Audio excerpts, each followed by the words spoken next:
Hello. Hello. Hey there. So great to see you. Yes. I wanted to ask you how to pronounce your name. It's Jerome. Jerome. Jerome. Jerome. Yes. Yes. And it's Elza. Is Yes. am I pronouncing it correctly? With a maybe a sharper Z. Elza. Elza. Yes. Perfect. Elza. Yeah. Beautiful. Where is that from? Where is your name from? I think it's in many different countries, so I'm not sure which one exactly. Okay. I think it's a Okay. European name, but I don't know really. So not Latvia? Um, People in Latvia have this name, but also in other countries too. Okay. Elza. Elza. What is the meaning, Elza? I haven't found it. Yeah. Okay. Okay.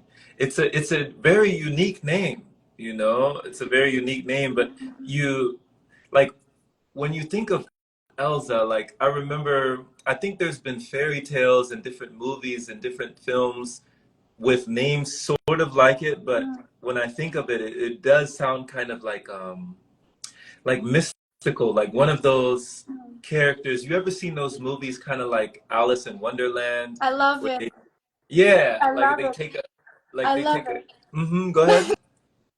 I love the children fantasy movies so much. Yeah, Yeah. it has that ring to it, but it has that vibration, Also, you know? the Peter Pan, Right. you know the movie? Hmm. Do you Yeah. know it? With Tinkerbell and Captain Yes. Hook. Yeah. I watched it recently and I really love it. I love What did you enjoy the most about it? fantasy world. Say again? I love the fantasy world. Right. Right. Because in Peter Pan, there's like what is it, like Neverland? There's a feeling Yeah. of never growing old. There's a feeling Yes. of staying youthful, staying young, staying Yeah. vibrant forever. Yeah. And they make these movies for children, but I think it's I think grown-ups also can watch it if they are connected with their inner child because I really, really enjoy it. And I think you can keep that inner spark of that child for your whole life. And it's very precious for me to feel happy, to feel Absolutely. alive. Absolutely. Because Elsa, where are you in the world now? Latvia in Europe. Okay, so you're in Latvia. So is it fairly easy, for you and your environment to keep that inner child alive? Mhm. Because I've never been to Latvia, but it seems like, just based on your personality, you seem like you always have that kindling or that inner flame burning bright. I think yes, because life is pretty calm here. We don't have a huge city life. We have a lot of nature and it's very peaceful here. So I think that's what helps me keep the inner spark. Where are you right now? Currently, I'm in a state called Texas in the Okay. USA. And are you from USA? So I was born in Germany. I was born in Stuttgart, and then I came to the USA. So I was mainly raised in South Carolina, is Mhm. another state over here. Yeah, Yeah. yeah. But I'd love to visit Latvia. I've never been. I've Yeah. never been. Yeah. You should come. You say that the nature is really like extraordinary there, like no place Mhm. on earth, you're saying.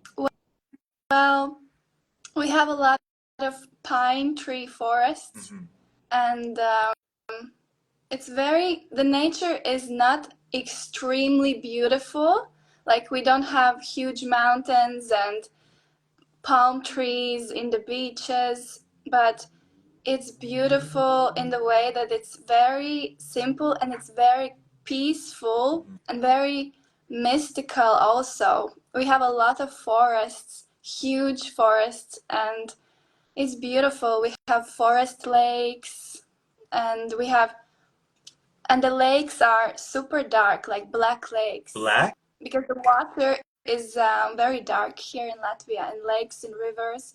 We also have a sea, and it's also quite dark. It's brown color. It's not blue like usually And the beaches. and you don't swim in it regularly? We do. You do. Yeah. Even it's black, it's completely black, and you dip, Yeah, it's either black or brown.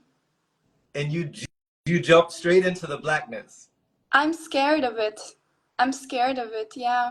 I'm stepping over my fear of waters in Latvia. It's not like when you go to a vacation in, I don't know, Africa or Thailand and the water is blue and you see everything. But here in Latvia, it's a very dark color and I actually have a lot of fear going in it. Wow. Wow. Yeah. Yeah, I've never dived into in water that was completely black. You know, I wouldn't you know, I think of like the Black Lagoon or you know, of course there's so many like we're talking about fairy tales. You know, growing up I heard of like Loch Ness monsters and you know the Yeah. swamps and you know these creatures of the Black Lagoon and like We but have swamps here. okay, so getting over that fear, what does it feel like? Like, what kind of do you feel in your heart when you're in a body of water that's complete darkness? I feel fear of unknown. Logically, I know that there probably isn't anything under the water, although I don't know anymore. I do believe in mystical creatures. Um, so logically, I understand that it's safe to be in the water, but it's the fear of the unknown. I feel like something is gonna swim and put me in danger. It's Okay. scary. Yeah, thank you for your honesty. You know, it's interesting just to talk about this, Elsa. You know, like Elsa, just now as you were speaking, Nadja is saying that she was actually born in Trier. Do Oh, you know what Trier? no. Okay. And Orbicron is saying that you're right next to Estonia. The Yeah. flower gardens are beautiful Wow. there. And Wow. he's asking, is it fresh or saltwater lakes? He's asking. It's not salt water, then I think it's fresh. Okay. Yeah. Okay. Very interesting. Because when you're talking about like, you know, the mysticism, the magic, the mystical creatures that we think about that are beyond the veil, you know, especially in nature. You know, I've had talks with people, Elza, and they're talking about fae beings. You ever heard Yeah. of like fae? The Fairies? yeah, Yeah. the fae. Have you had like a connection with the fae?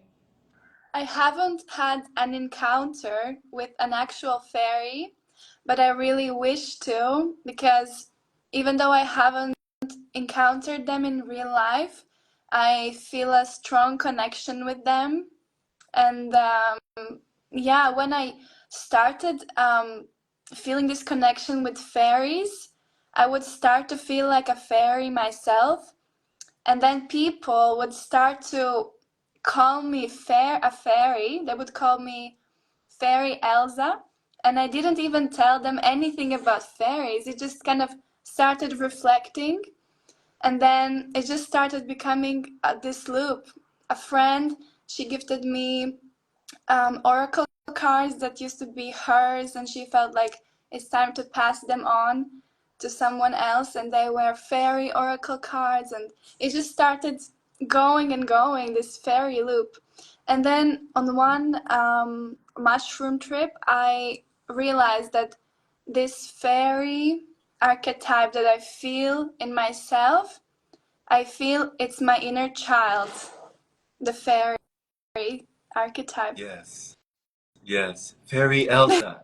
Fairy Elsa. That's awesome. Actually, my nickname is Fairy Elza, but in Latvian it's Feja Elza. Feia Elsa. Yeah, it means Fairy Elza. Beautiful. Beautiful. You know, it's I love it because it's only when I'm talking to people from like the UK, from London, from England, from, you know, Romania, or from like all these places over there, over yonder, that they talk about just these fantastical and mystical things. Like, people have met with dwarven beings, like Mm. elven beings Well, and dragons. And, yeah. like she told me she was in a forest one time and she wasn't even on mushrooms or any substances, but she said that, the dragon, like, it was like, it just imagine a huge dragon, like sleeping, like slumbering, and then it just, woof, it vanished. Like Wow. it appeared, and then the next moment Wow. you blink and it was gone, you know? And she said that it revealed itself to her just like these little dwarven beings or these elven beings or these fairy beings will reveal themselves to us when they want to, like if they feel like we're ready to see them. But if we're not supposed to see them, we won't see them. Yeah. Okay. So do you feel like that's true? Do you feel somewhere in your heart that you believe that?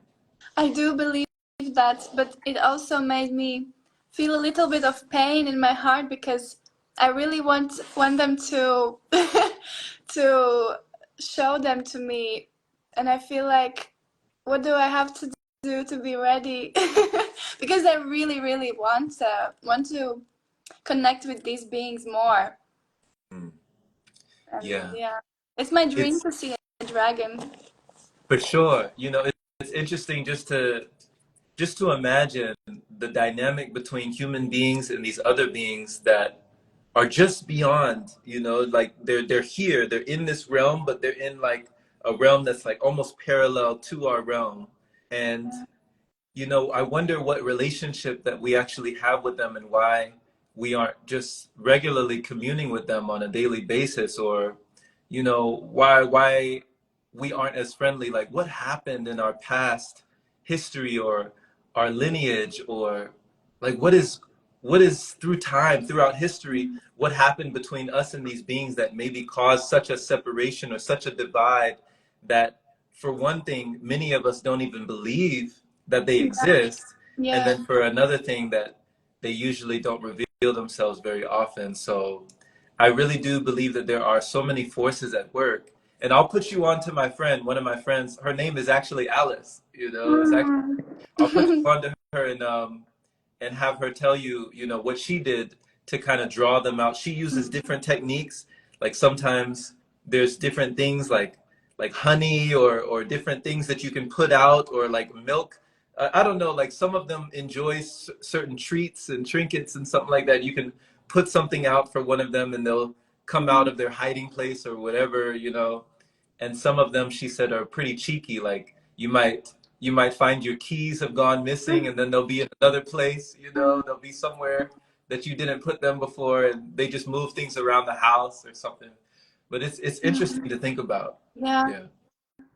I'm pretty sure I saw an elf when I was a child. Okay. Yeah. What was that like? So it's an interesting story because just a little while ago, I met my cousin. She's 3 years older than me, and we used to spend a lot of time in the childhood. But then she moved to another country, and so I didn't really see her much during this time of separation. Um, and then she came to Latvia to visit just a little while ago, and she told me, she was like, Elza, do you remember the elf story? And I said, no, I have forgotten. And she was so surprised that I have forgotten this story from our childhood because the last time when we met, it was maybe 5 years ago. I did remember it still, but this time I had forgotten. And so the story was that when we were little girls and we would live together, we saw an elf inside of our apartment.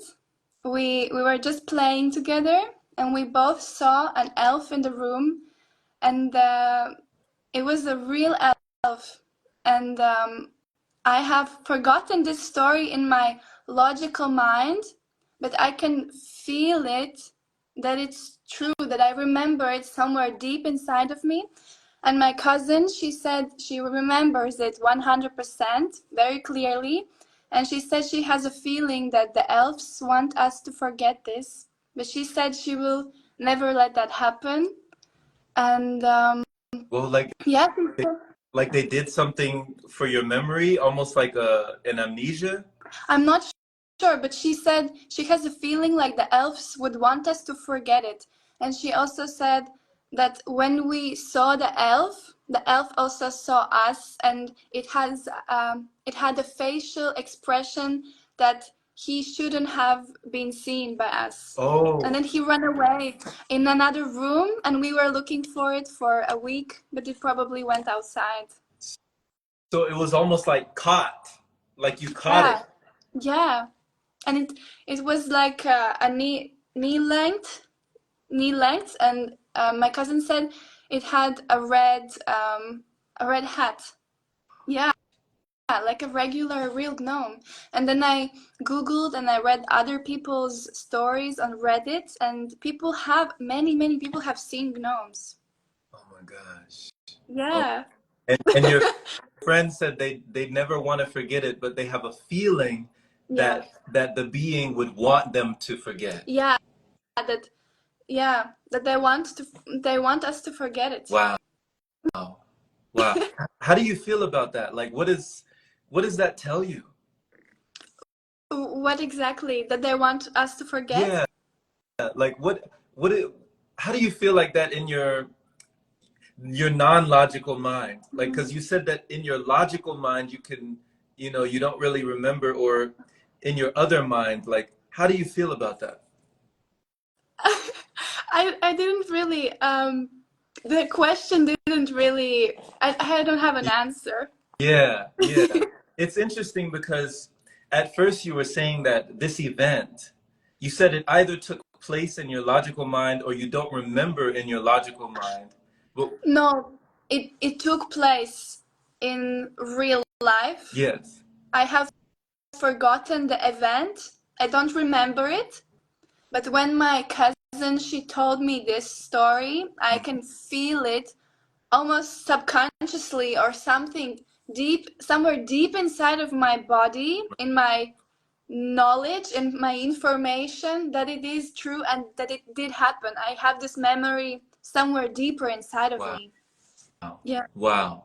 And this wasn't even when you were with like plant medicine or mushroom, No. anything like that. This No. was regular. You both saw the being. Yeah. Yeah. Wow. Yeah. Wow, that is amazing. That is amazing. So when it does come to plant medicine, what has been your experience? Like, how has it either assisted you in your journey or helped in your journey?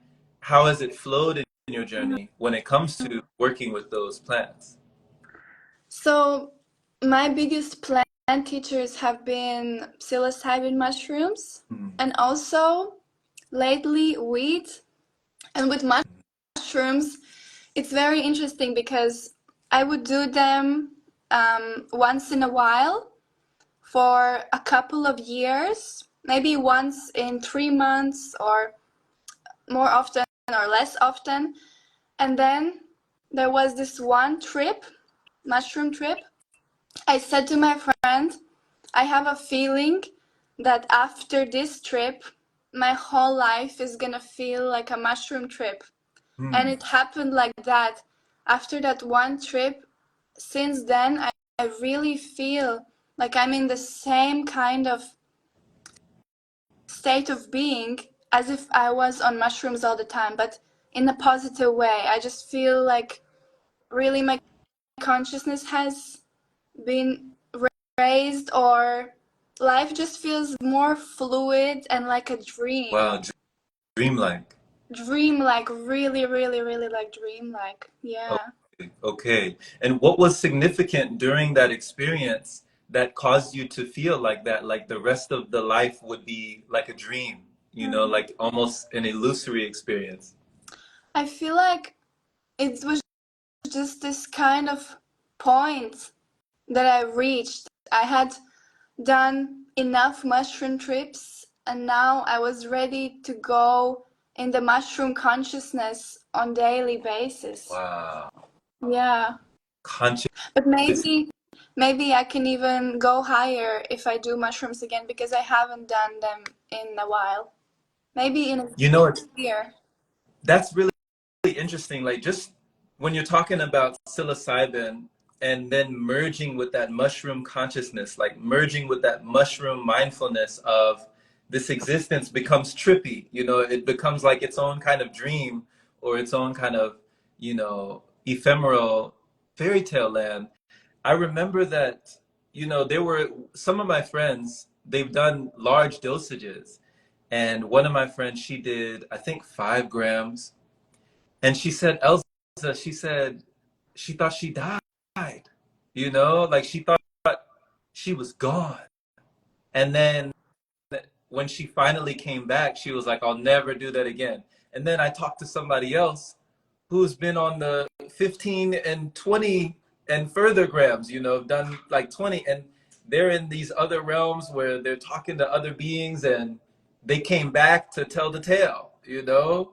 And it's like some people, when they take a heroic dose, as they call it, they're pretty much clawing the ground, like they're just, you know, trying to hold on to reality, while other people, it seems like they just, it's a blissful experience. So for you, how do you feel like you held on? Like, how do you feel like you maintained your center?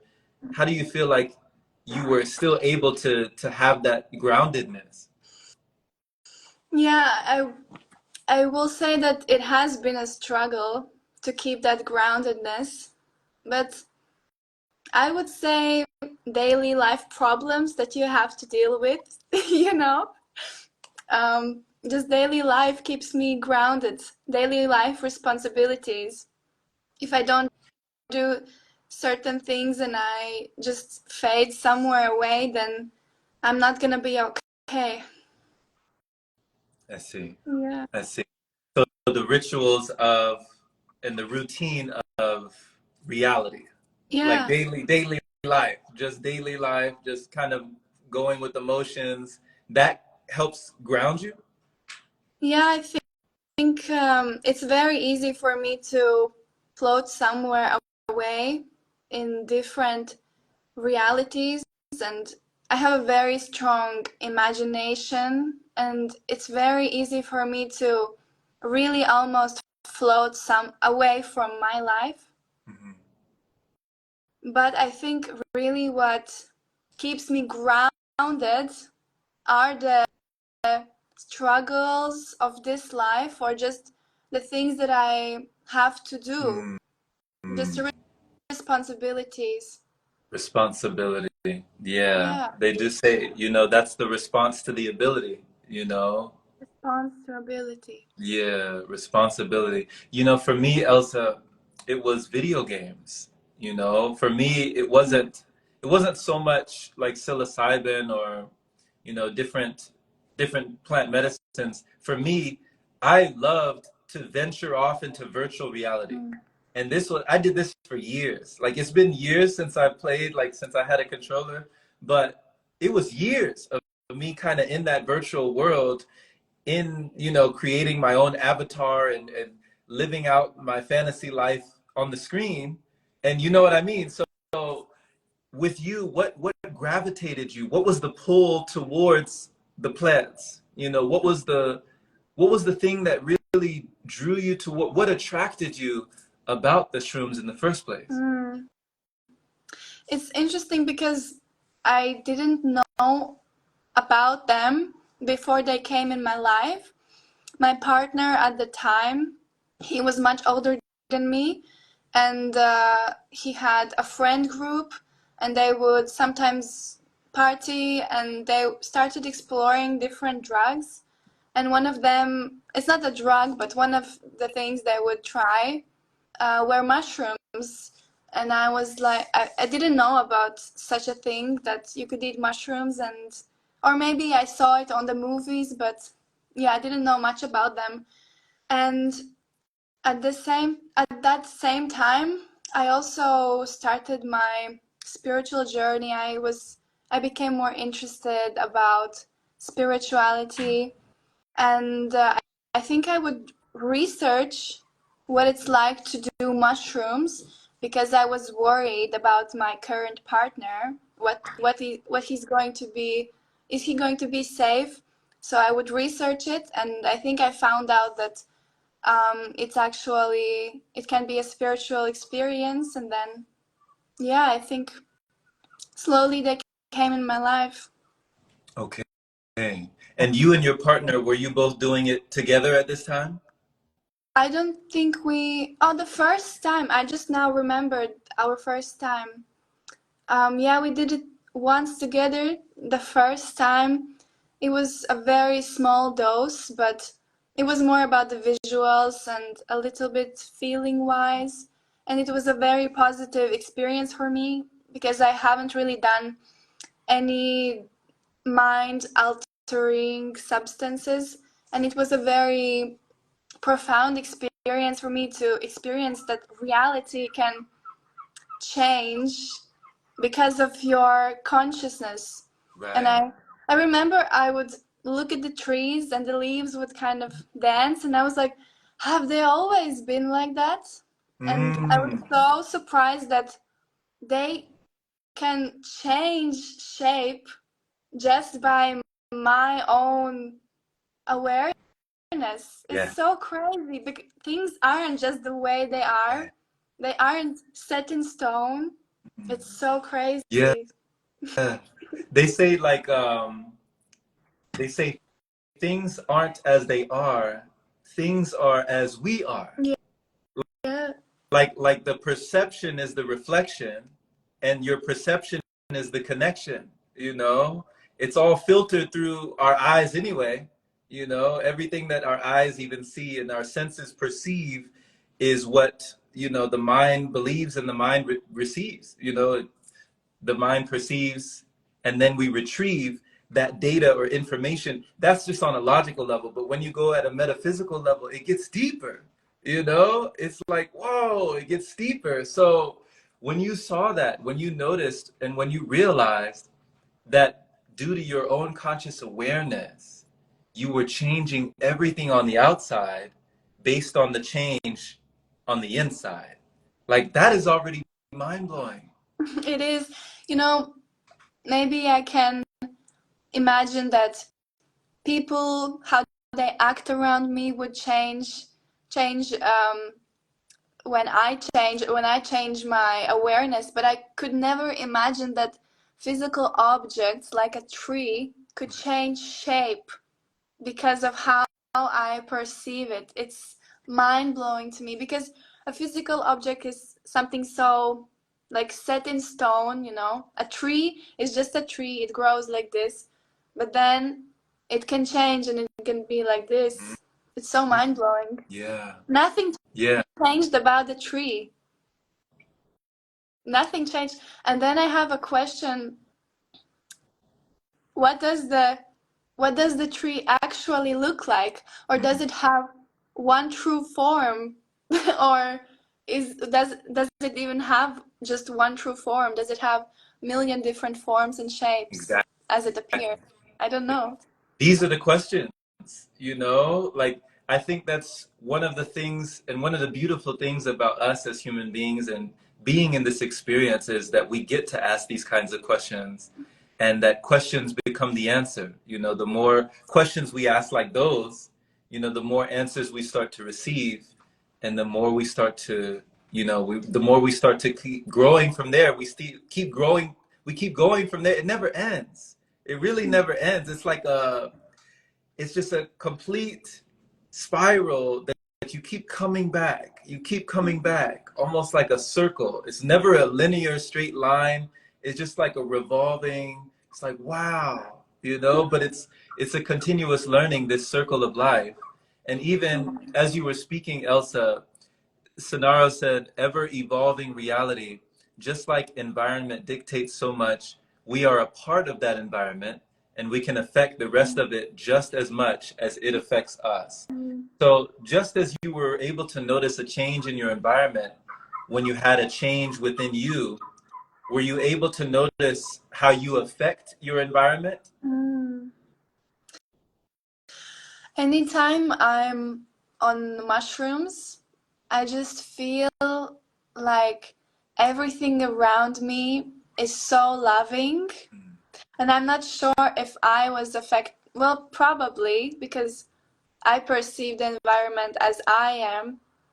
Anytime I was on mushrooms, I would just, especially if I was in nature, but actually it doesn't matter, even in my bed or in the shower, I would just, or even one time I remember I was on mushrooms and I went to the toilet and I felt so grateful that the toilet, um, the toilet is doing this work for me and serving me, and I just felt like I always feel like everything around me is so loving. The environment. Wow. Yeah. Okay, so just all around gratitude. Yeah, but on my daily Yeah, life, I'm not able to be in that kind of awareness. I just see everything as things and I don't feel this yeah. lovingness all around me. Why don't you feel? Yeah, like what if you could, Mm. if you could hypothesize, like if you could imagine, why do you feel like you don't have that sense of loving joy, that gratitude, and that, that feeling when you're not with the medicine? I think I'm just worrying about other things, just thinking a lot and yeah, worrying and not being able to just relax and connect. Hmm.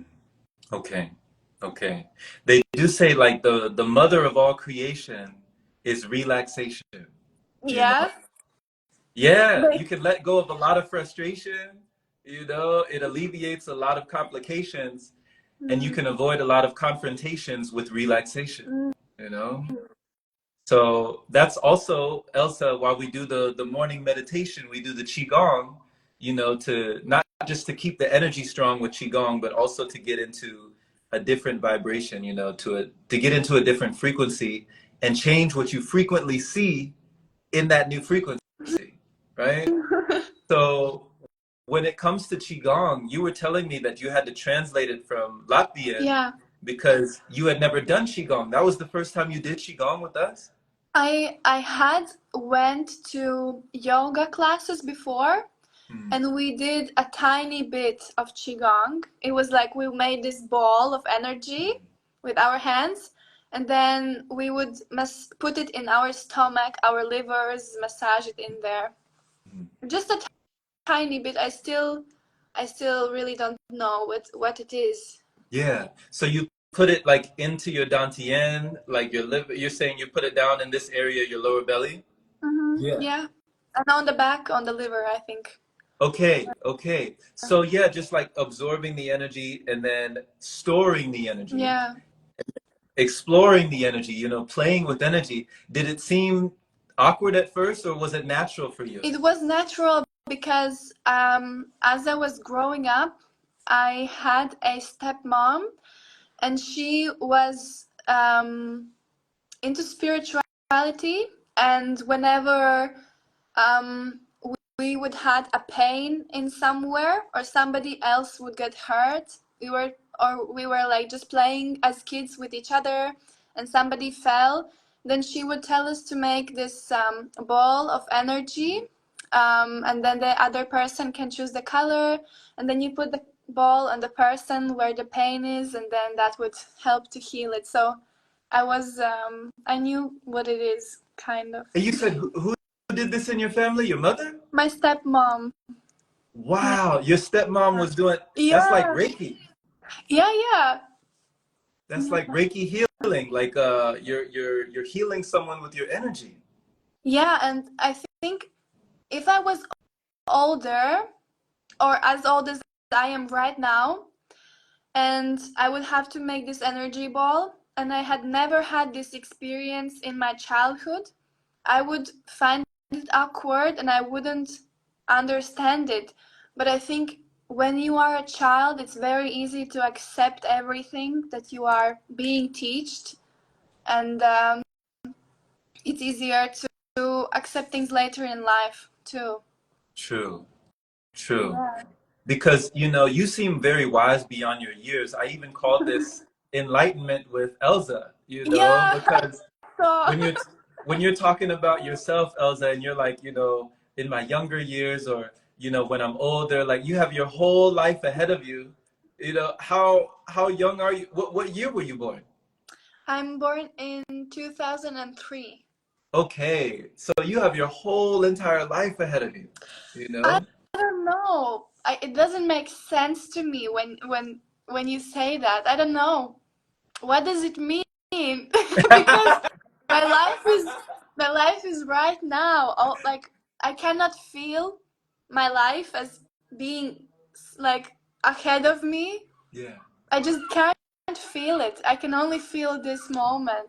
yeah. And I really mean it. I cannot feel the future or what's ahead of me. Well, that's the power of now. You know, many people, it's probably why The Power of Now, you know, Eckhart Tolle is one of the best-selling books of all time because it allowed people to stop looking so far into the future and to stop ruminating so far into the past, but for them to stay in all we have, which is right now, you know? Yeah.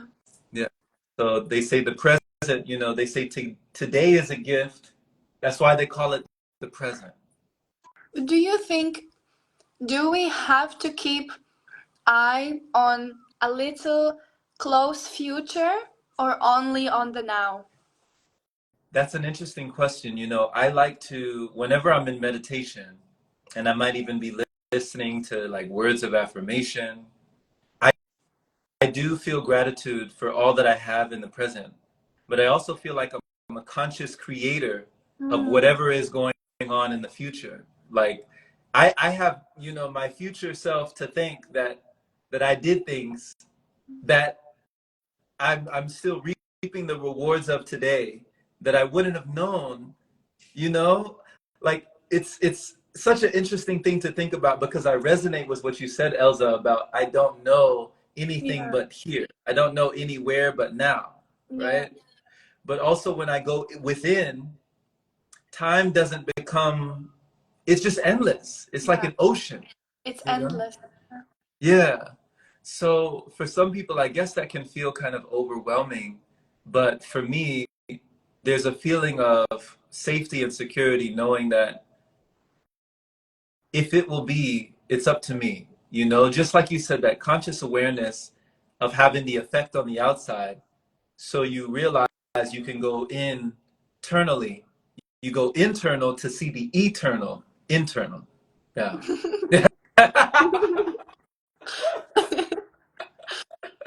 I'm glad that you have a sense of humor. You know? I love joking, and I really love when I can have a good laugh with somebody because it's not so often for me to have a real true laugh. Do they not make too many jokes in Latvia? I don't know. Maybe it's about me. Hmm. Maybe I should joke more with people. I don't know. You seem like, you know, you seem very lighthearted to me. You seem like you have a lot of levity. You have a, you know, a childlike spirit. You have that wonder, that sense of curiosity. But also, it doesn't sound like you take things too seriously, you No. know? No. I think I think we shouldn't take things too seriously, and also ourselves. I think it can drive you really crazy. It also makes you kind of attached to one certain outcome if Right. you are very serious about it. If you Right. are more easygoing and playful, you're more open for more doors and more possibilities. Absolutely. Absolutely. Mm. And, you know, there's an infinite number of doors that we can be open for if we allow ourselves to explore, you know? It makes me feel a little bit anxious Hmm. about the fact that there are 1,000 doors available for us, or a million doors available for us, and a million possible realities. It makes me feel overwhelmed because I feel like I need to choose just one, and I feel anxious and I don't know which one to choose if there are a million possibilities for me. So you kind of feel like you have to focus or concentrate on just Yeah, one? Yeah, I feel like that. That can kind of bring some anxiety, you know. Sometimes you can feel nervous when you don't know your purpose, or like you don't feel you deserve it, or you don't know that you're worth it, and you don't know how to work it, you know. So somebody told me this, Elsa, and I always remember this. They said that, you know, with all these infinite number of doors, you know, if someone is diligent, they can open some of them. If someone is brilliant, they can open many of them. But if someone is vibrant, they will open for you, you know? Like you won't have to worry about what doors to open. They'll open by themselves. They'll just open for you, you know? So the right ones will open, Yeah. or all So of them? so you just focus on your energy, focus on your well-being, Yeah. focus on your health, focus on your mind, focus on your heart, focus on your spirit, your soul, you know, feeding yourself and nourishing yourself in that way. And it kind of makes for a brighter new day. Yeah. I love how you make words rhyme.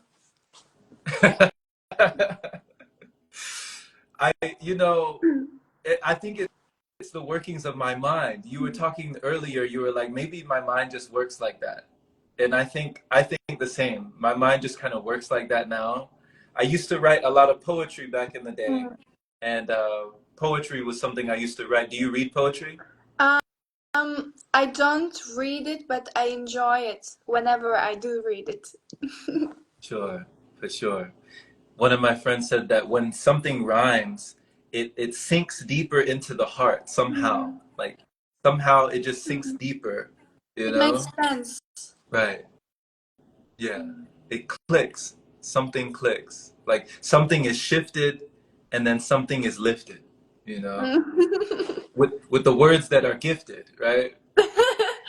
That's such a um that's such a flex to talk in a beautiful way. Is that a Yeah, it is. I never heard of that before. A flex? Yeah, you know, it's a saying. It's such a flex. A flex. What does that mean? It's a flex, but metaphorically. Like, Metaphorical yeah, flex. yeah. It's a saying. Cool. Cool, cool. I like that. I like that. I'm gonna have to do some research. I'm gonna do my due diligence. I'm gonna look that up. What is a metaphorical flex? Google. No, Metaphorical you flex. say just a flex, but it means metaphorically. Ah, like ooh. Like, no, it's okay, whatever. It doesn't make sense anymore, anyways. Okay, I'm gonna find before we leave. I'm gonna find something that you do, and I'm gonna call it a flex. And you tell me if I used it in the right context. Okay. Okay. So you know, Elsa, there's another thing that you talked about earlier. I put up a post with one of my friends, and she was talking about how, you know, food is really a small piece of the equation when you think of the grand scheme of things, or when you think of nourishment. Like, what is actual nourishment? What is the feeling of fullness that we're actually looking for? And I remember you put a comment down where you were saying that, you know, sometimes when you're in a soulful gathering with soul family, or someplace that you feel really fulfilled around others, or instances that you don't need food, but you're already full. Like, could you talk about that? Mm. So it was actually when I really discovered it. It was at a Tantra festival, Mm. and it was at the end of May this year. We would work a lot with our Kundalini or life force energy, a lot of practices bringing the Kundalini energy up. And we would also have 3 meals a day during the 4-day festival. And at the first day, I think I had food, but then at the next 3 days, I couldn't eat at all. I would eat one bite and I would feel that my stomach is completely full, and I just knew that it's because of the life force energy. I didn't feel hungry at all.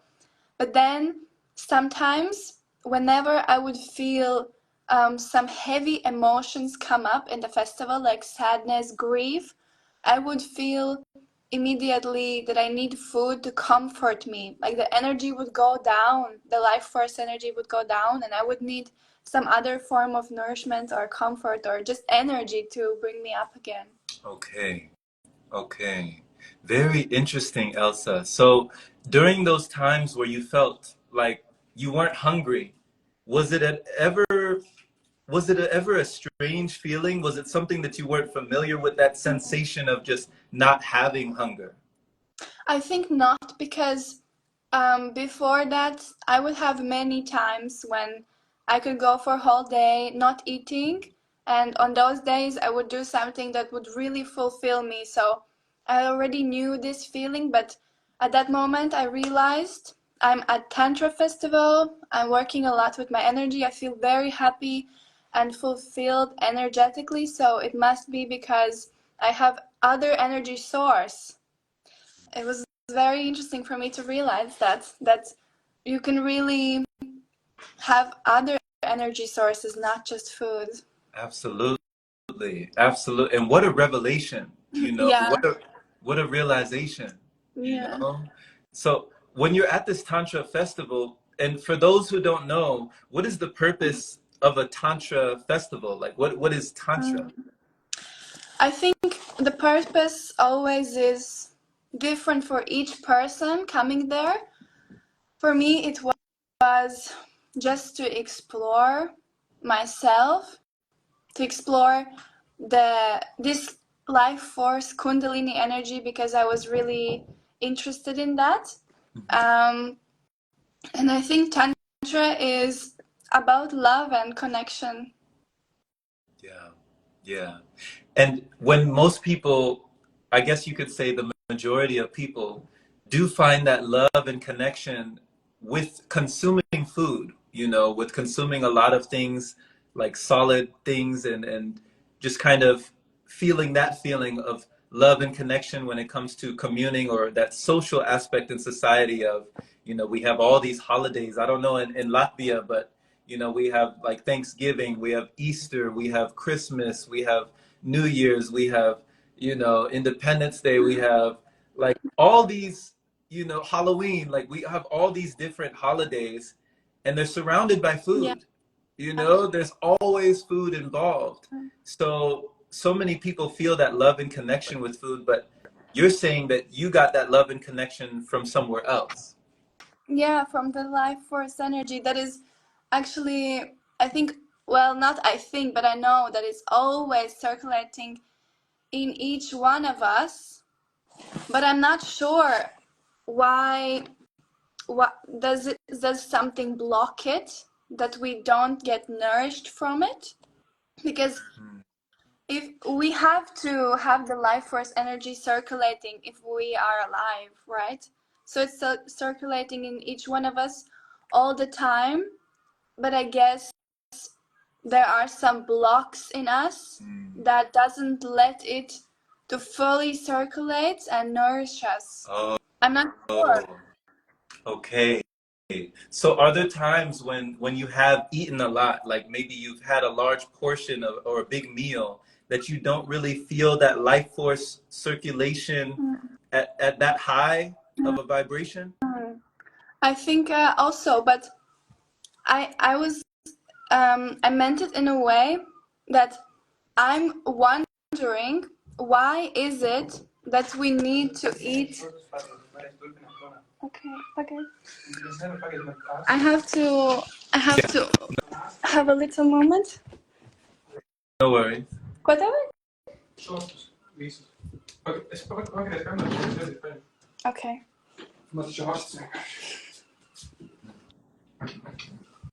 I'm just gonna go to another room. You got it.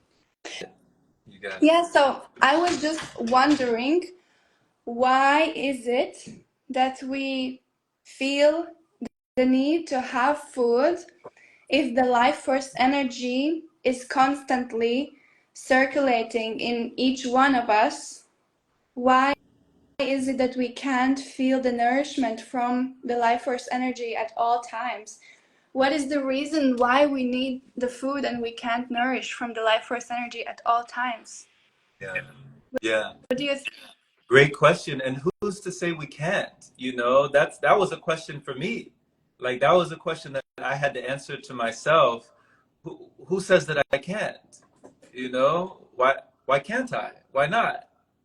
And then I went and I tested it myself, you know, because going on different retreats and having like nothing to eat at all these retreats and just doing the things that you see us doing, like we're not chewing, but we're just raising our hands to the sky, you know, raising our hands to the sun. And just like the plants, like we become one, right? So it's like the light is just beaming, so that energy is streaming. It's hitting everything on earth. It's hitting all the plants, the birds, the bees, the leaves of the trees, right? And it's also hitting us. Yeah. So if they're getting that energy, and then you know the animals that are eating that energy, they're also getting that energy, and then the people that are feeding on the animals. So that's like a third form of energy. You're going Yeah. down, you know. So why not just cut all of that and go straight to the source? Yeah. Yeah. So that was when I said, of course we can go straight to the source. Why not? You know, we can work with the force. Why not? Yeah. Why not? That was my question. So you're asking the same questions that I've been asking that have been like perplexing and vexing, you know, so many people throughout time. I'm sure that we're not the only human beings that have had this question. I'm sure. Yeah. Yeah. What do you think is the thing that is blocking us to connect Well, with this energy source? for me, it was the food. So it was a lot of the consumption. I was numbing myself out. I felt very desensitized, and I felt like just laying down and going to sleep, you know? Yeah. There wasn't much of a connection, you know? It wasn't, I felt very disconnected actually, you know?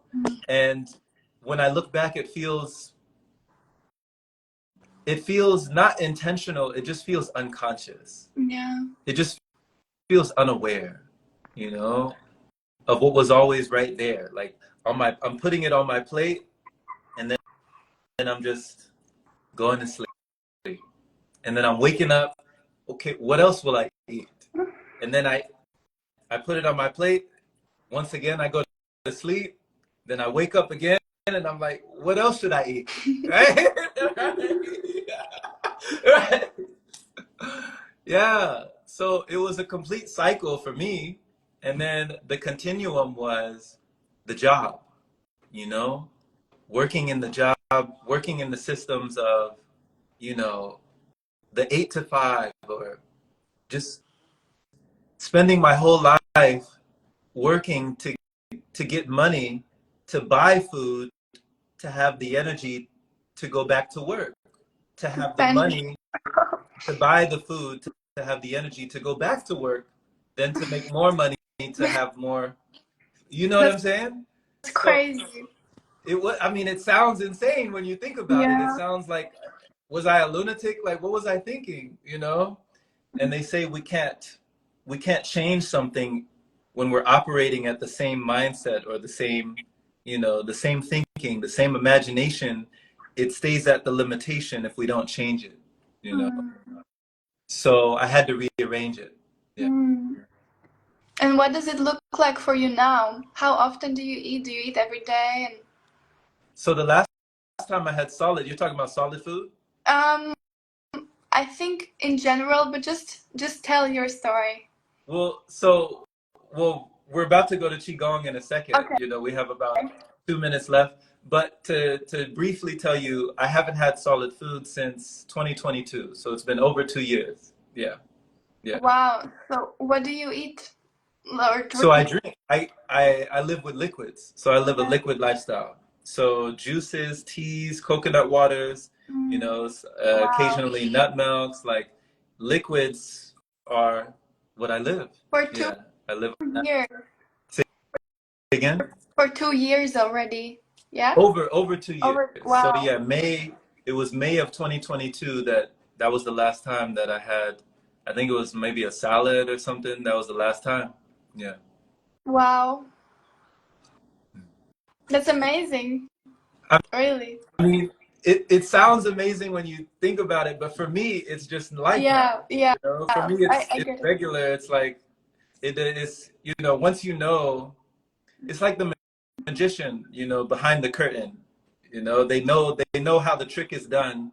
So it's only the audience that is surprised. You know, Yeah. but the magician already knows. He knows. Yeah. He's like, it's not really that hard. It's actually simple. But the mind makes it hard. The Yeah. mind makes it hard. So, my goodness, Elsa, this has been amazing. You know, we can do a whole nother one of these. I would love to actually do another talk with you if Yeah, you me would, too. you know, if you would like, and come back on here. Yeah. We Yeah, it was very fun. definitely. And thank you for your energy, you know. Thank you for your questions and thank you for giving us all of these lessons. Yeah. Thank you for welcoming me here, Yeah. for giving me this experience. Blessings. Blessings. And your energy is a flex. Your laughter is a flex. Yeah, that's good. All right. All right, my friend. Take care. Yeah, you too. Bye bye. Have a good session. We'll do. Down. We'll do. Bye-bye.